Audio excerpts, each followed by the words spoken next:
हादिरीन, हुज़ूर नबी करीम सल्लल्लाहु अलैहि वसल्लम ने जब हज फरमाया, तवाफ़ काबा के बाद हजर अस्वद के करीब तशरीफ़ ले गए।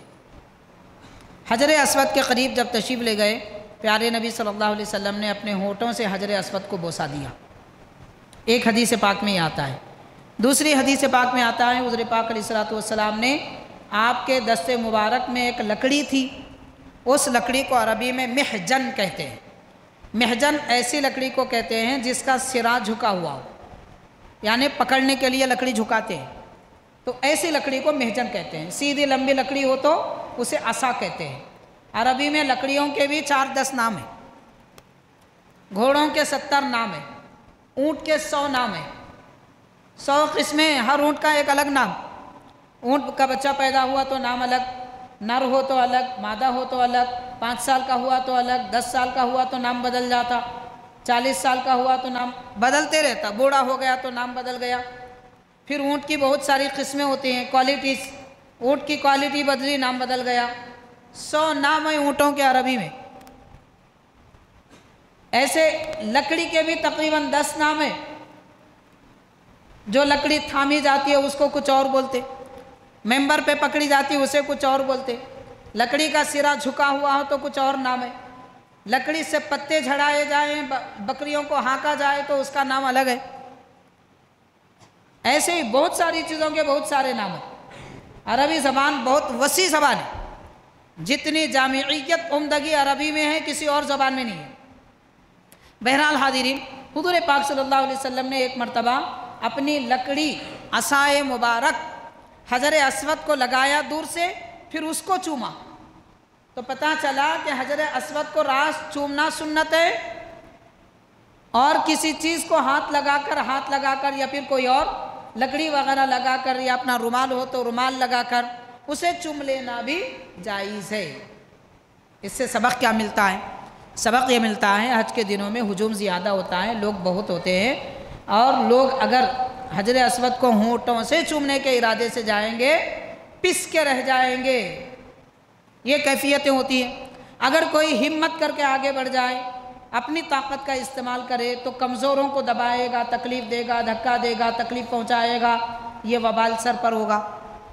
हर दो सूरत में नुकसान है। इसलिए दूर से भी अगर हाथ से इशारा करके हजर अस्वद को चूम लिया जाए तो काफ़ी है। ये सबक देने के लिए हुज़ूर पाक सल्लल्लाहु अलैहि वसल्लम ने लकड़ी हजर अस्वद को लगाकर उसको चूमा। फिर हज़रत उमर रज़ी अल्लाह ताला अन्हु उस वक्त साथ थे जब लबे मुबारक से प्यारे आका ने हजर अस्वद को चूमा था। हज़रत उमर रज़ी अल्लाह ताला अन्हु ने देखा प्यारे नबी सल्लल्लाहु अलैहि वसल्लम के चश्मे अक़दस से आंसू जारी है, आँखों से आंसू बह रहे हैं। हुज़ूर पाक सल्लल्लाहु अलैहि वसल्लम ने देखा उमर देख रहे, तो फरमाया कि उमर, ये मकाम ही ऐसा है, ये मकाम ही ऐसा है कि यहाँ पर आंसू बे इख्तियार बहते हैं। हादिरीन, बे इख्तियार आंसू हज में कहाँ कहाँ बहते हैं?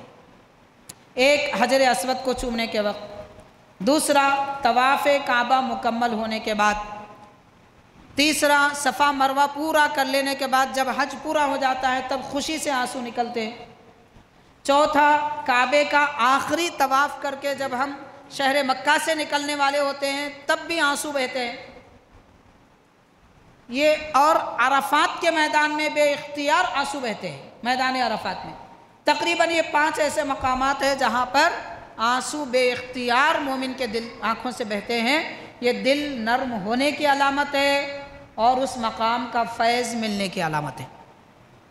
अगर यहाँ आंसू ना बहें तो समझ लेना चाहिए कि दिल इतना सख्त हो चुका है कि पत्थर तो नरम हो सकता है मगर हमारा दिल सख्त हो चुका है, नरम नहीं होगा। उसे नरम करने की तदबीर की जाए। नरम करने की तदबीर क्या है? दिल को नरम करना कैसे किया जाए?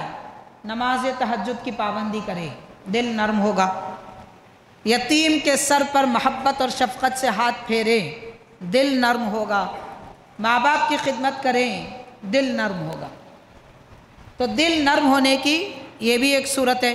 और मुसलसिल ज़्यादा से ज़्यादा काबे शरीफ को देखते रहे, इससे भी दिल नरम होगा। क्योंकि حضرت سیدی بندہ نواز گیسو دراز بلند پرواز علیہ رحمت و رضوان نے اپنی کتاب تفسیر الملتقط میں یہ تحریر فرمایا ہے، کعبے کے جو پتھر ہے ان پتھروں کی خاصیت یہ ہے کہ جو آدمی کعبے کے قریب آتا ہے اس کے دل کو اپنی طرف کھینچ لیتے ہیں اور اس کے دل میں اپنی محبت ڈال دیتے ہیں۔ تو کعبے کو دیکھنے، کعبے کے قریب رہنے، اس سے بھی کعبے کی محبت دل میں آ جاتی ہے، دل نرم ہو جاتا ہے۔ تو دل نرم کرنے کی یہ بھی ایک صورتحال ہے۔ بہرحال حاضرین کرام، حضرت سیدنا عمر رضی اللہ تعالی عنہ نے ارشاد فرمایا، میں نے نبی پاک صلی اللہ علیہ وسلم کو حجر اسود کو بوسہ دیتے ہوئے، لبوں سے بوسہ دیتے ہوئے دیکھا اور آپ کے آنکھوں سے آنسو جاری ہوئے، تو پیارے آقا نے فرمایا کہ یہ مقام ہی ایسا ہے کہ یہاں پر آنسو بہتے ہیں۔